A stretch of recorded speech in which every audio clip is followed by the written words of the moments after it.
हमारे सभी संतों के शब्दों में सार गर्भित शब्द था। आपने हमारे साहिब के द्वारा और हमारे अलवर साहिब हुए हमारे संत जी हैं तथा हमारे तबलचीज साहिब के द्वारा आपने जो कुछ शब्दों को सुना, सभी शब्दों में सार यही है कि सुमरन ही कबीर सुमरन सार है और सकल जंजाल।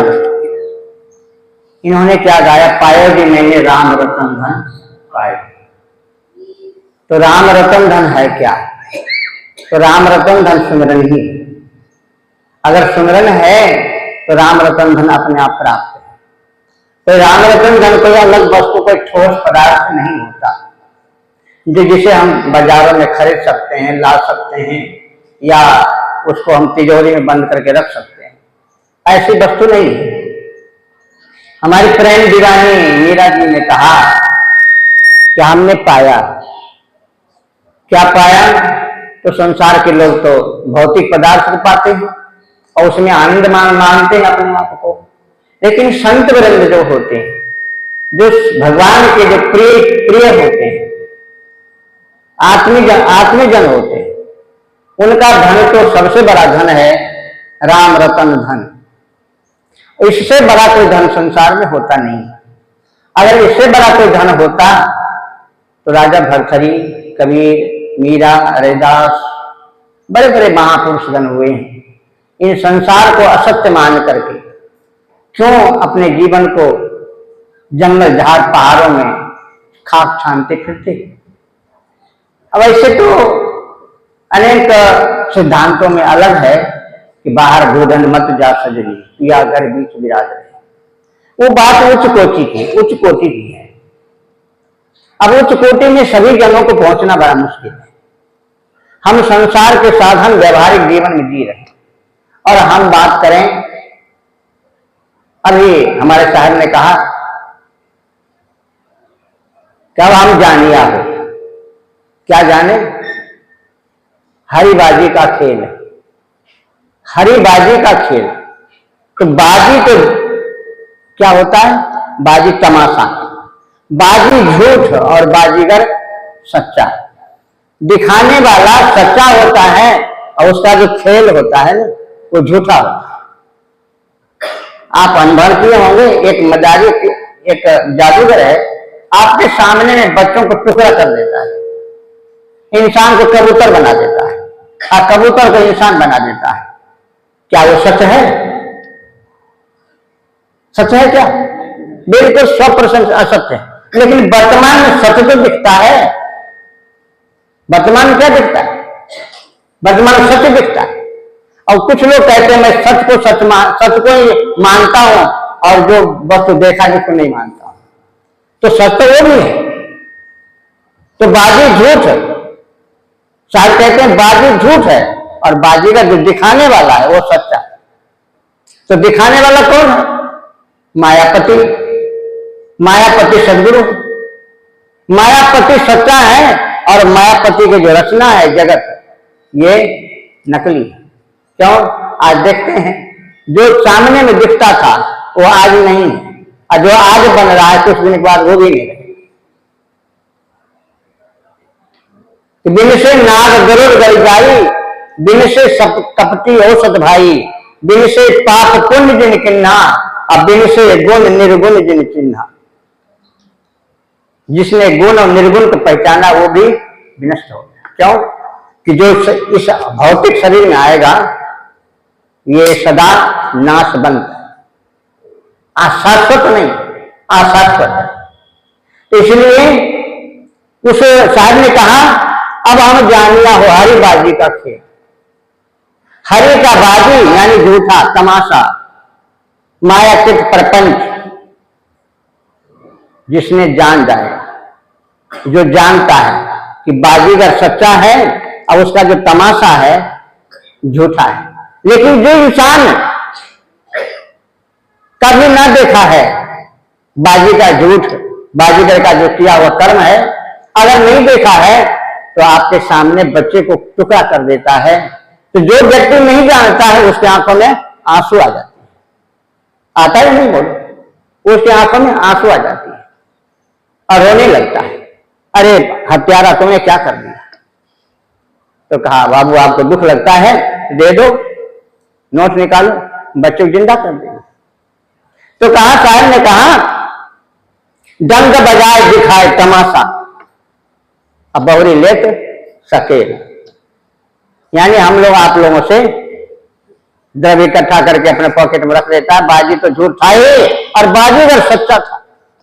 तो बाजी झूठ बाजीगर साचा, साधुन की मत ऐसी, जो सज्जन है, जो जानते हैं, अब साधन का जानिया हो, जो जानते हैं वो तो जानता है कि ये इसका किया हुआ जो जादू खेल है वो झूठा है, लेकिन ये जादूगर सच्चा है। यानी आप इसको लिखिए अध्यात्म में, हमारे सदगुरु परमात्मा जो वो जादूगर है और उसका किया हुआ समस्त संसार की जो रचना है ये उसका खेल है। और खेल इसलिए है, ये बनता है और बिगड़ जाता है। अभी बनता और बिगड़ता इसलिए है कि जो बनता है वो बिगड़ता है, जो कभी बना ही नहीं वो क्या बिगड़ेगा बताओ। जो कभी जिसका सृजन नहीं हुआ है वो कभी बिगड़ सकता है क्या? क्यों? जिसकी उत्पत्ति होती है उसका नाश होता है, और जिसके कभी उत्पत्ति ना हो वो कैसे नाश होगा? तो हमारे सदगुरु परमात्मा, जिसको हम भगवान भी कह सकते हैं, खुदा भी कह सकते हैं,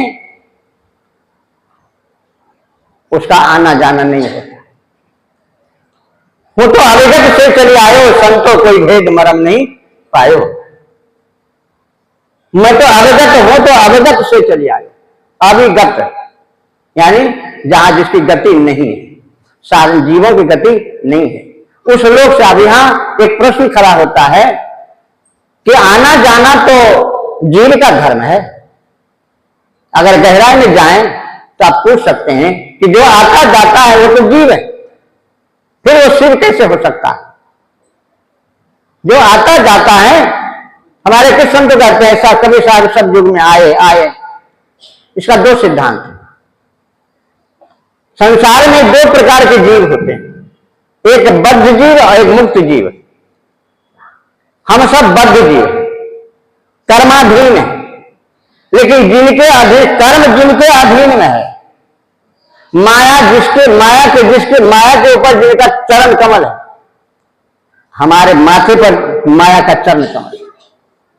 और जिन्होंने अपने चरण कमल को माया के सिर पर रखा है, अब यहां पर एक प्रश्न और खड़ा होता है, इच्छा से हमारे उपासक लोग कहते हैं इच्छा से भगवान आते जाते हैं। तो इच्छा तो उनके अंदर में भी है, इच्छा तो उनके अंदर में भी है। अगर जब इच्छा है फिर जगत है, इच्छा है तो जगत है। अब साहब कहते हैं जो तो चाहे मुझको, अब यहां देखो प्रश्न साहब के बानी, जो तो चाहे मुझको चार सकल की इच्छा आसक्ति इच्छा त्याग कर। अब यहां शब्द टकराता है। अगर सत्संग में आप बैठे हैं तो शब्द को परखिए, यहां शब्द टकराता है। एक तो कहते हैं वो तो अविगत से चले आयो, मैं आया अविगत से आया। एक कहते हैं आगे जाए आगे न जाए मरे नहीं जन्मे, सोनी जी हमारा बात सकते आगे न जाए मरे नहीं जन्मे, सोनी जी हमारा। जो आता नहीं जाता नहीं मरता नहीं जीता नहीं वो हमारा पीब है। और कभी साहब कहते साहब राय चारों युग में आए, ये किए वो किए वो किए, तो कभी साहब तो क्या मानेंगे बोलो? जो बार बार आता जाता उसके क्या माने? पीछे वालों ने देखा है, पीछे वालों ने देखा। क्या मानेगा आप बताओ? अगर वो भी आते जाते हैं, महाराज एक बात तो अच्छा मैं इसको फिर दूसरे रूप में कहता हूँ, जा रहा है तो फिर मोक्ष नहीं हुआ इसका मतलब। यही बात तो कहना है। तो जो आता जाता है तो फिर जन्म मरण के चक्कर में है, फिर मोक्ष कहां है उसको? और फिर मोक्ष उनको नहीं था, हमको मोक्ष कैसे दे सकते? ये पीछे वाला ने देखा। अगर उनको मोक्ष नहीं है आते जाते तो हमको कैसे मोक्ष दे सकते हैं? अगर राम कृष्ण भी आते जाते हैं तो हमको रामकृष्ण मोक्ष नहीं दे सकते। क्योंकि जो स्वयं बंधन में जन्म मरण के चक्कर में है, वो हमको जन्म मरण चक्कर कैसे हटा सकता है, कैसे हटा सकता है? इसलिए अब ये एक पक्ष ये हुआ, अब दूसरा पक्ष ले लो। अब दूसरा पक्ष कहता हूं, दूसरा पक्ष है मुक्त जीव, जो जिनके अधीन इच्छाएं, जिनके अधीन इच्छा, माया जिनकी दासी है। हम माया के दास हैं, हम माया के दास हैं, गुलाम हैं, लेकिन जिनकी माया गुलाम। ये माया रघुनाथ के सबको मालूम, ये माया रघुनाथ। अब शब्द में आ जाओ, हम कबीर के स्टेज पर बैठे हुए, हम कोई दूसरे स्टेज पर नहीं बैठे हुए, हम कबीर के स्टेज पर बैठे हैं। शायद कहते हैं ये माया रघुनाथ के बौरी, बौरी मतलब पगली, दीवानी, गुलाम, दासी।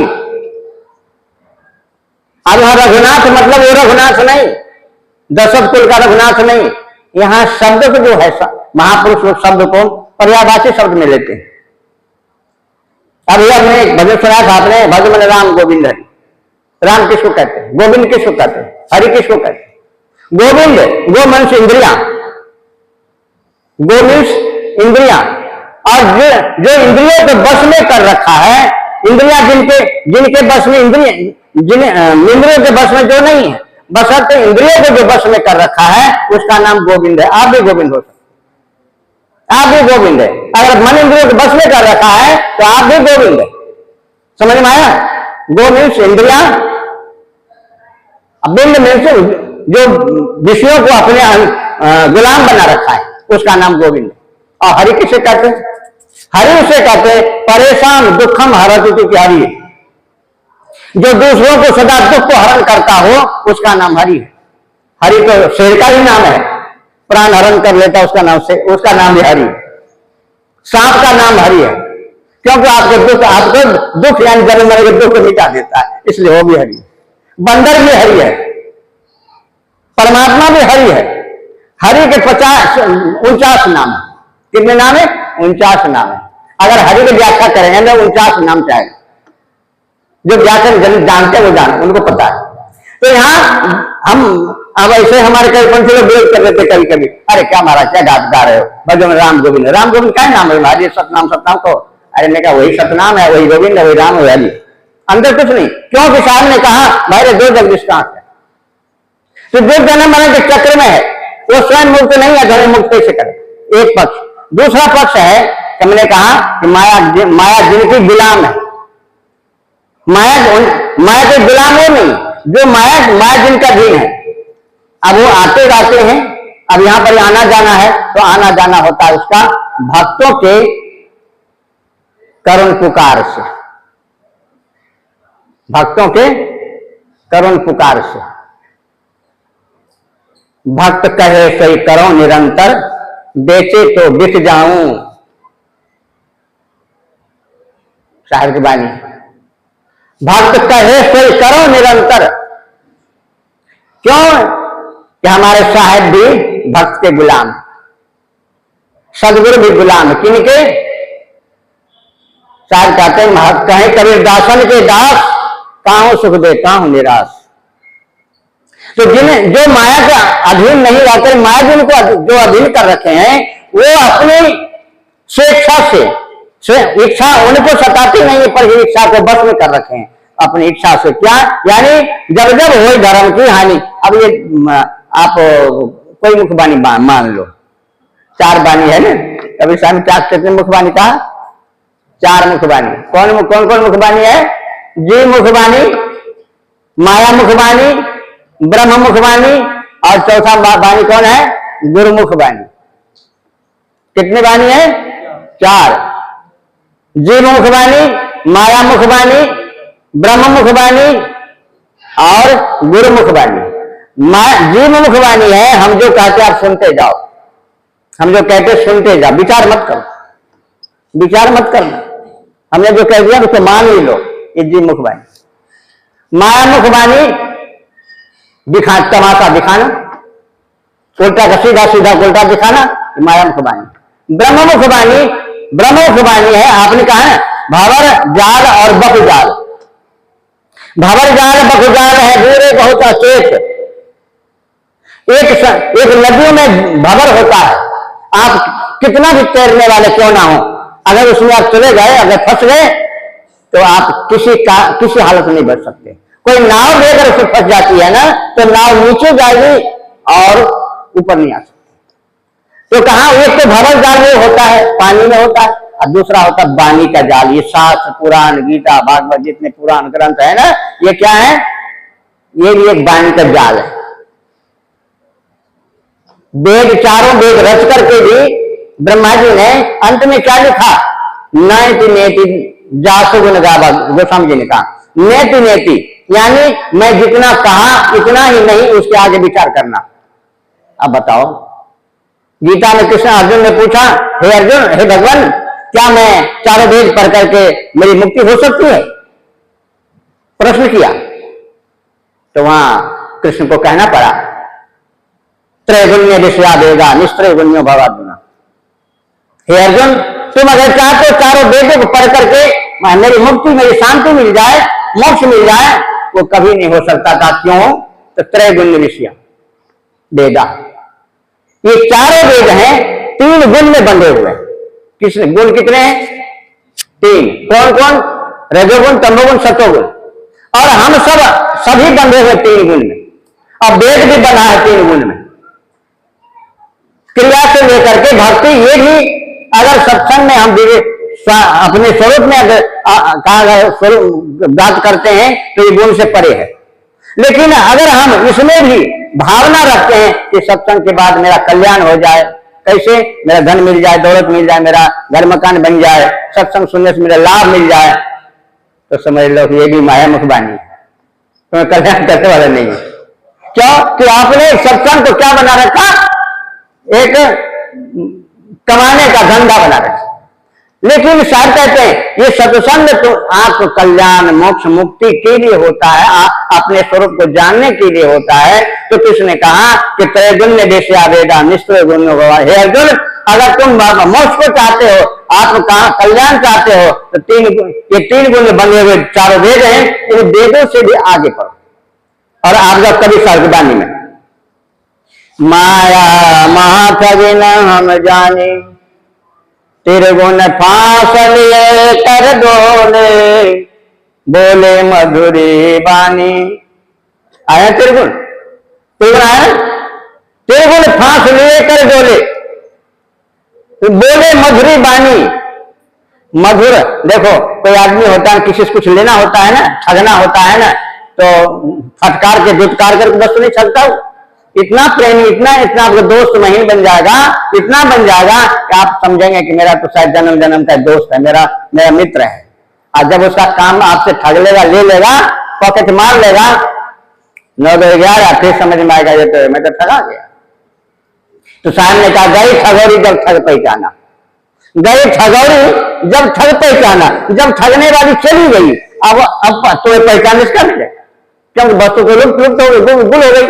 तो शायर कहते हैं, वही गीता की बात में कहते हैं शायर, गीता में कभी शायद बानी में अंतर कोई खास नहीं है। हम चाहे कुछ भी, कुछ हमारे तरीपन से लोग कुछ भी कहते हैं। त्रैगुण्य विषया वेदा निस्त्रैगुण्यो भवार्जुन, कभी शायर कहते हैं कि माया महाठगिन हम जानी, त्रिगुण फांस लिए कर डोले, बोले मधुरी बानी। केशव के कमला है बैठी, शिव के भवन भवानी, अब पंडा के मृत्यु हो बैठी, अब तीर्थ में पानी, जोगी के भी छेली नहीं बैठी। बाबा जी फंस गए, बाबा जी फंस गए।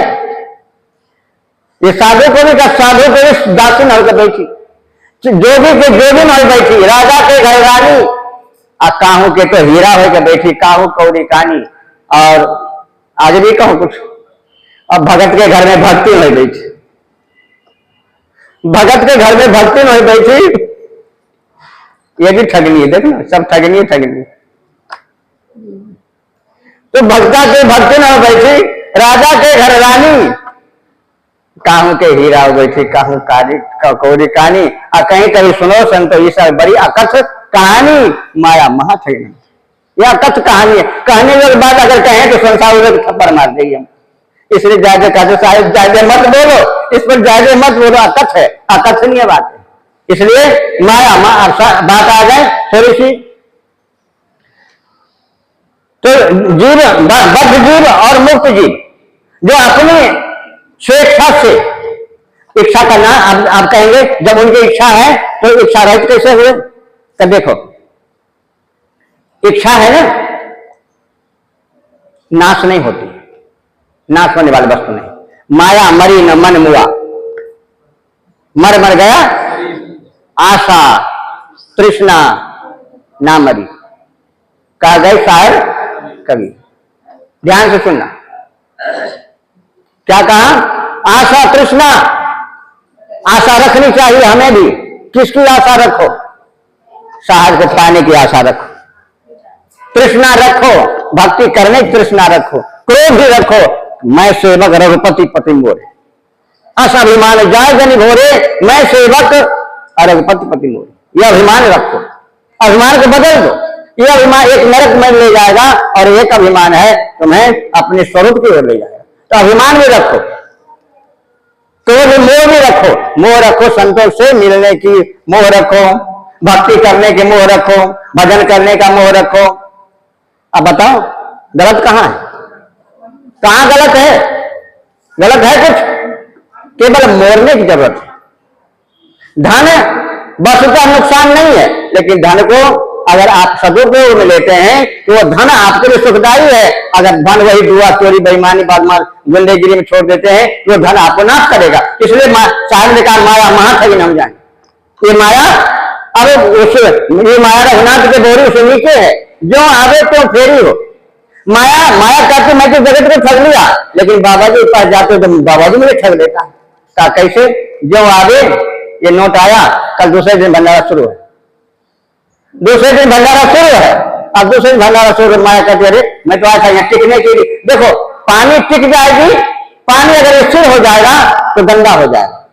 चलता बहता पानी निर्मला, बंधा गंदा होए।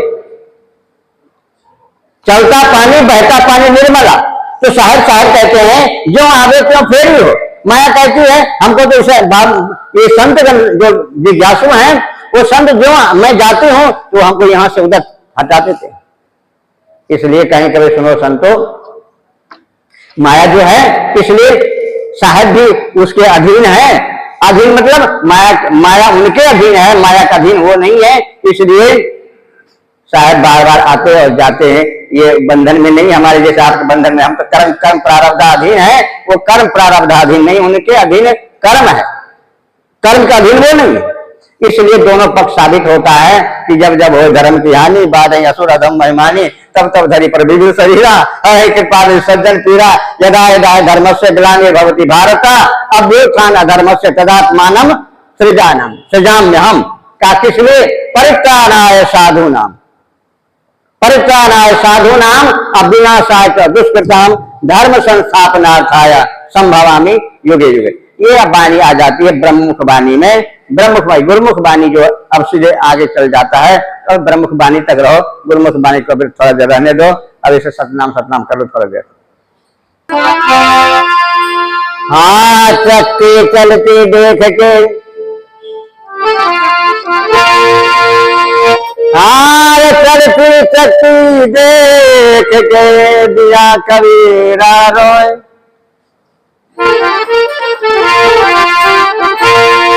बेपाटन के बीच में साबुत बचा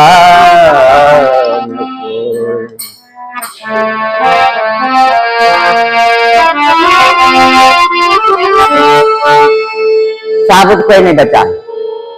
तो चक्की है क्या? ये चक्की संसार का नहीं। देख लो आकाश और पृथ्वी बीच में हम लोग सब हैं कि नहीं? चक्की नहीं है। आकाश और ये पृथ्वी के बीच हम सब चक्की में पीस रहे हैं, सुख दुख की चक्की है। तो इसलिए साहब कहते हैं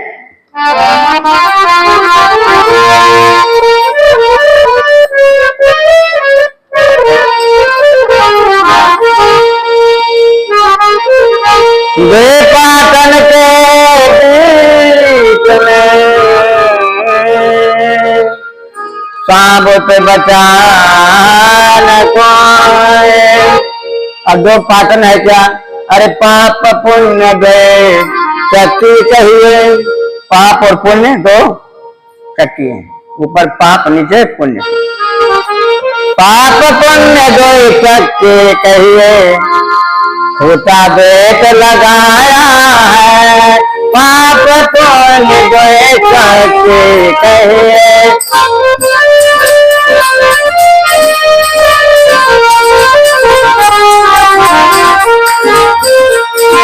पाप पुण्य दो शक्ति कहिए, पाप पुण्य दो शक्ति कहिए। खोटा बेट लगाया खोटा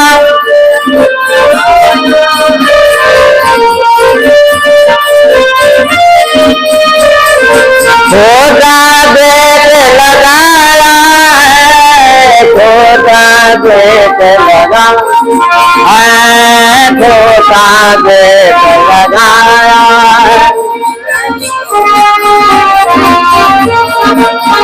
है, करते चलते बेट के दिया कबीरा रोए।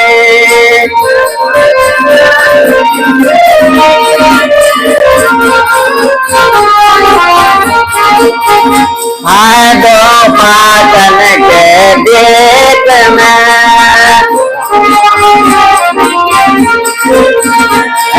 साब के बचन कोई, साब के बचन कोई।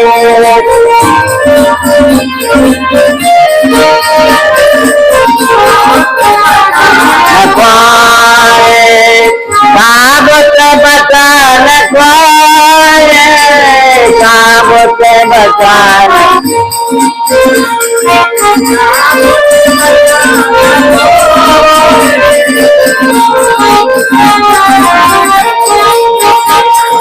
पाप पुण्य दो शक्ति कहिए, पाप पुण्य दो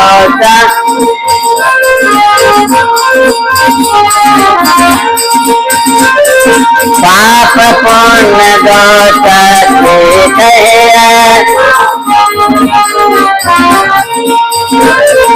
छोटा बेट लगाया है,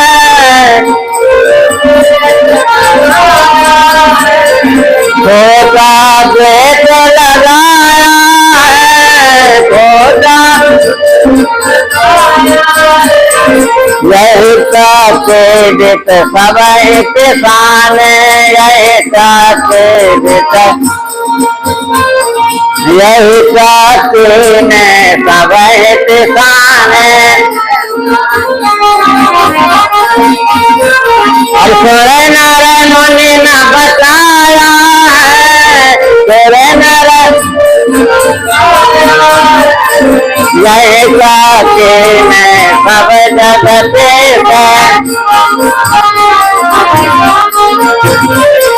सोरे नारे मुनि न बताया है, सोरे जाते चलते देख के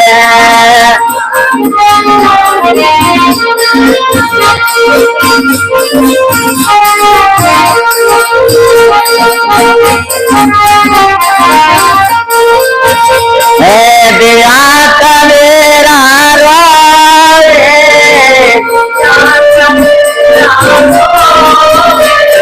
गए पाटन के देश में,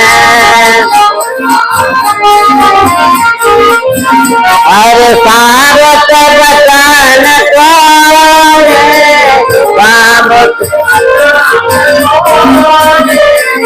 जाते चलते देखते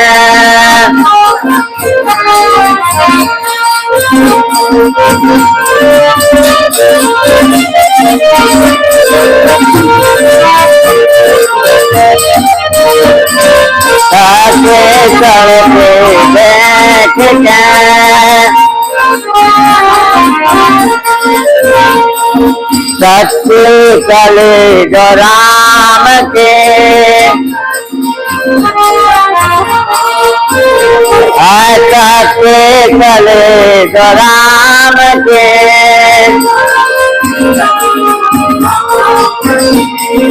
कैसा सब संसार रे, कैसा सब संसार रे,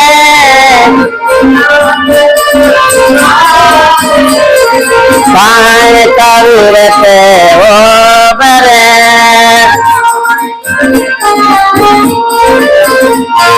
काहे कबीर ते हो बरे।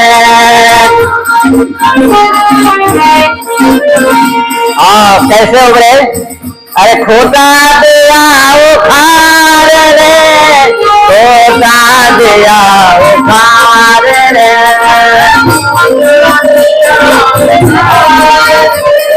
खोटा दिया उखाड़ रे,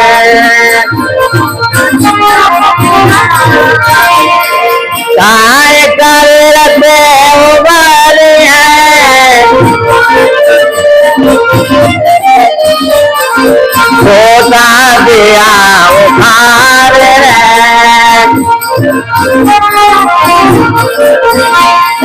कैसे जल से देखते,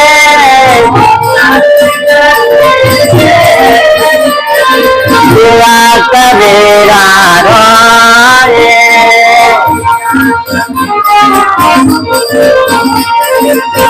दुष्कर्म के बीच में दो मातम,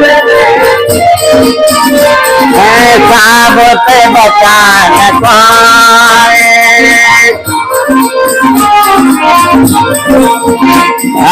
साबुत बचान पाए।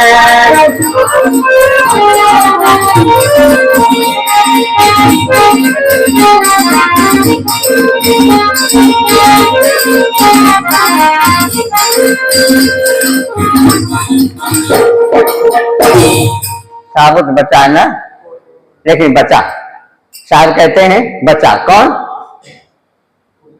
दो चक्की यानी द्वैत और अद्वैत, द्वैत और अद्वैत ये दो पात है, और पाप पुण्य दो पात है। हम सभी प्राणी समस्त जीव पाप पुण्य के चक्की पिस रहे हैं। सचमुच चक्की तो दो पात है, एक पाप का एक पुण्य का, और कोई पाप कर्मों से दुखी हो रहा है और कोई पुण्य कर्मों से सुखी हो रहा है। संसार में दो ही प्रकार का आदमी, दो ही प्रकार के जीव हैं। क्या तो कोई सुखी है, क्या तो कोई है कि चक्की की नहीं, दो पात है कि नहीं। तो शायद कहते हैं चक्की चली जो राम की, चक्की चली जो राम की, पीसा सब संसार। और कहीं कबीर वे उबड़ गए जिसने चक्की के जो बीच कील रहती है ना, और कील अगर ना रहे तो चक्की कैसे चलेगी बताओ। तो कील का मतलब क्या आता है? अब यहां कील शब्द है, कील शब्द बताता है कि सदगुरु सहारा जो कील था, माया का कील में घूम रही थी जैसे कोलू का बैल की तरह। अब वो कील द्वैत अद्वैत दोनों से परे होकर के, द्वैत और अद्वैत, क्यों कि द्वैत में संसार है और अद्वैत मानते हैं तो अद्वैत में भी दिखता है संसार। अद्वैत यानी जो दो जहां पर द्वैत नहीं हो, तो शरीर में द्वैत दिखता है कि अद्वैत दिखता है? शरीर में द्वैत दिखता है या अद्वैत दिखता है? शरीर हमारा पंचभौतिक देह है। आत्मा कहां दिखती है आपको? दिखती है? नहीं दिखती है ना, लेकिन है कि नहीं है ना, लेकिन दिखता क्यों नहीं? आपका मुंह दिखता है? अपने आपका मुंह दिखता है? बोलो, आपका मुंह दिखता है? आपका मुंह नहीं है तो इसका मतलब किसी मांग के लाए? आपका मुंह नहीं है, किसी मांग के लाए तो मुंह अपना? अरे मांग के नहीं है, हमारा अपना ही मुंह है हमारा। जिस प्रकार अपना मुखड़ा किसी व्यक्ति को नहीं दिखता है, किसी व्यक्ति को नहीं दिखता है, उसको देखने के लिए क्या चाहिए? दर्पण। क्या चाहिए? दर्पण है तो अपना मुखड़ा दिखेगा। दर्शन को दिल चाहिए तो दर्पण मांगते रहिए। दर्शन को दिल चाहिए तो दर्पण मांगते रहिए। और दर्पण में लग गई काई तो दर्श कहां से पाई? अब दर्पण में काई लगेगी तो दर्शन तो नहीं होगा। तो इसका मतलब जिस प्रकार दर्पण हमारा अपना चेहरे को दिखाता है तो दर्पण हमारा एक सदगुरु है। दर्पण क्या है? अच्छा, दर्पण को अगर आपकी नाक अगर टेढ़ी है तो दर्पण को नहीं, हमारी नाक सीधी दिखनी चाहिए। आपकी आंख ऐसी है तो दर्पण को नहीं, मेरी आंख तो सीधी अच्छी दिखनी चाहिए। तो दर्पण का फोड़ भी दोगे तो भी कहेगा नहीं, तेरी आंख जैसे वैसे बताओ, कहेगा कि नहीं? बताओ। दर्पण झूठ नहीं बोलता है, हम आप सब झूठ बोल लेंगे। आपको किसी मतलब है, कहेंगे आपके समान क्या तो हजार में कोई लाखों करोड़ों में कोई एक होगा, भले आप गंदे आदमी क्यों न हो, लेकिन आपसे काम हमारा है तो आपकी बड़ाई कर देंगे। हम बड़ाई कर सकते हैं लेकिन दर्पण आपकी बड़ाई नहीं करता। दर्पण सच्चा दिखाता है, जैसा हमारा स्वरूप है वैसा दिखाता है। यानी सदगुरु हमें, हम जैसे हैं वैसे हमें दिखाएगा। अगर हम कड़वे हैं तो कड़वा ही बताएगा तो कड़वा है, अगर हम मीठे हैं तो मीठा ही दिखाएगा। तो इसलिए शायद कहते हैं उस कील को उखाड़ दो, द्वैत अद्वैत दोनों से परे हो। सगुन अगुन नहीं का चुभेगा, सगुन अगुन नहीं का चुभेगा, गावई संत पुराण विध देगा। सगुन अगुन चक्कर मत पड़ो, साहिब की सेवा करो, सदगुरु के नाम लो, यही सगुन से परे हो जाओ। क्यों? नाम महानिज मंत्र है, नाम ही सेवा पूजा, जब तक तीरथ नाम, नाम बिन और न दूजा।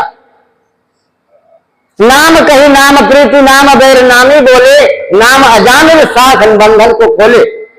अगर आपको बंधन खुलना है तो नाम को स्मरण करो। इसलिए साहब ने कहा सुमरन कर ले राम का, काल गए केश, ना जानो कब मारिए क्या कर क्या परदेश। यानी समझे सुमरन का उन्होंने महत्व दिया। क्यों? कि जप जो गविराज महामख साधन, दान गया दम को करे, जप जो गविराज महामख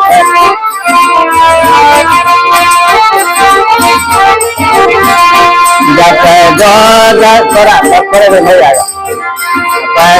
वैसे पढ़ दो, विराज मानक साधन, कान गया जन को करे।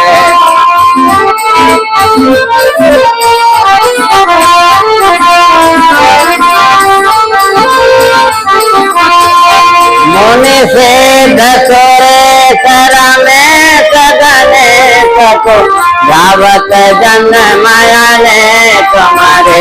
मुनि से दसोरे करा में सगने सको, गावत जन माया ने तुम्हारे।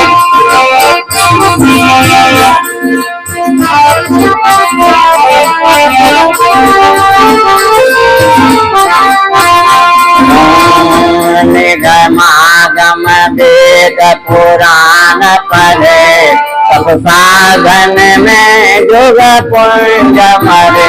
निगमागम वेद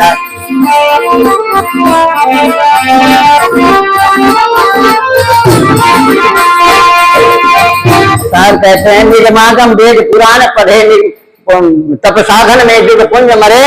मुनि सिद्ध सुरेश रमेश गणेश को, ध्यावत जन्म अनेक मरे। जप जोग विराग महामख साधन, दान दया दम कोटि करे।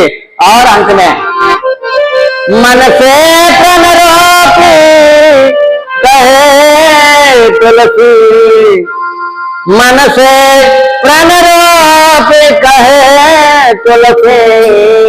हरि नाम बिना दुख कौन आवे, हरि नाम बिना दुख कौन आवे। मन से प्रण रोपी कहे तुलसी, मन मन से प्रण कहे तुलसी मन प्रण हरे नाम बिना दुख कौन हरे हरे नाम बिना दुख कौन हरे हरे नाम बिना हरे नाम बिना दुख कौन हरे हरे नाम बिना दुख कौन हरे हरे नाम दुख कौन हरे हरे नाम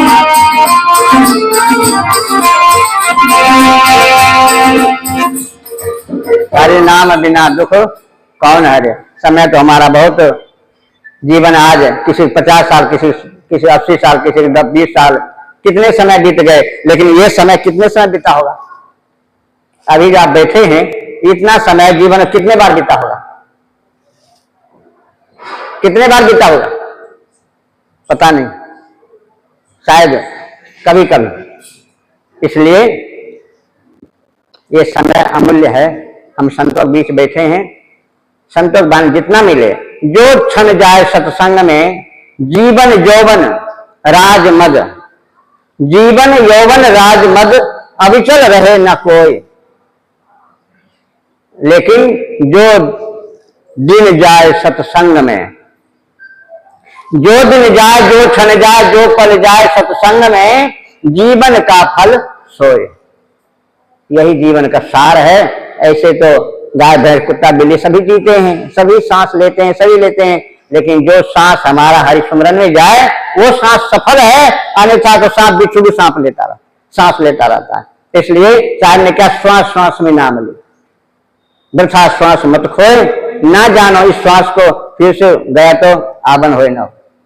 पता नहीं सांस ऊपर जाता फिर लौट के आएगा कि नहीं पता नहीं, और नीचे आगे ऊपर जाएगा पता नहीं, इसका भी कोई पता नहीं। इसलिए सब वस्तु का गारंटी है, कुछ वस्तु का, संसार की कुछ वस्तु गारंटी है, लेकिन इंसान की एक पल की गारंटी है। किसी गारंटी कहे हम कल तक रहेंगे महाराज, कल तक रहेंगे, ऐसा कोई कर नहीं सकता। लगो जल्दी।